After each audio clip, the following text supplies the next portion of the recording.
King Mahmoud and the Lost Scarab. In the heart of a sunny kingdom lived King Mahmoud and his clever queen, Fatima Khatoun.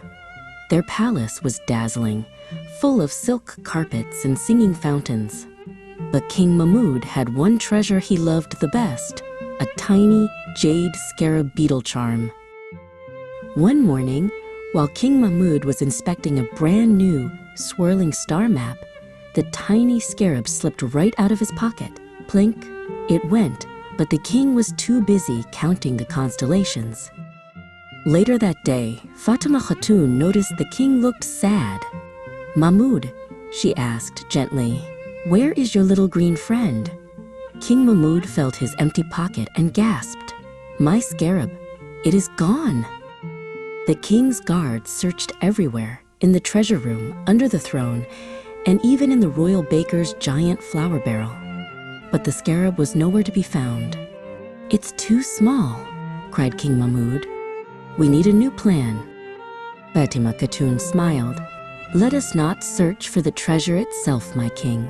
Let us search for where it might have traveled." She led King Mahmoud out to the palace gardens. "Think, Mahmoud," she whispered. "Where did you go this morning?" The king remembered. First, to look at the star map, then to the fountain, and then to greet the royal gardener. They first walked back to the star map room. The map was still swirling. Fatima looked closely at the carpet. "Nothing here but dust bunnies," she giggled. Next, they went to the fountain. The water glittered. King Mahmoud leaned over. "Too deep," he worried. But Fatima pointed not at the water, but at a cluster of thick green moss growing on the edge of the fountain. There, tucked into the velvety moss, was a faint, straight line, like a tiny track. "It must have rolled from the star map to the fountain, then stopped here," said Fatima.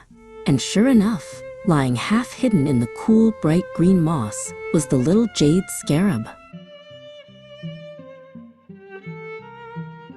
King Mahmoud hugged his queen.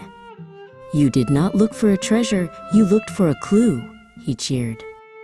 And from that day on, King Mahmoud and Fatima Khatoun always remembered that the best way to find a big thing is to pay attention to the smallest details.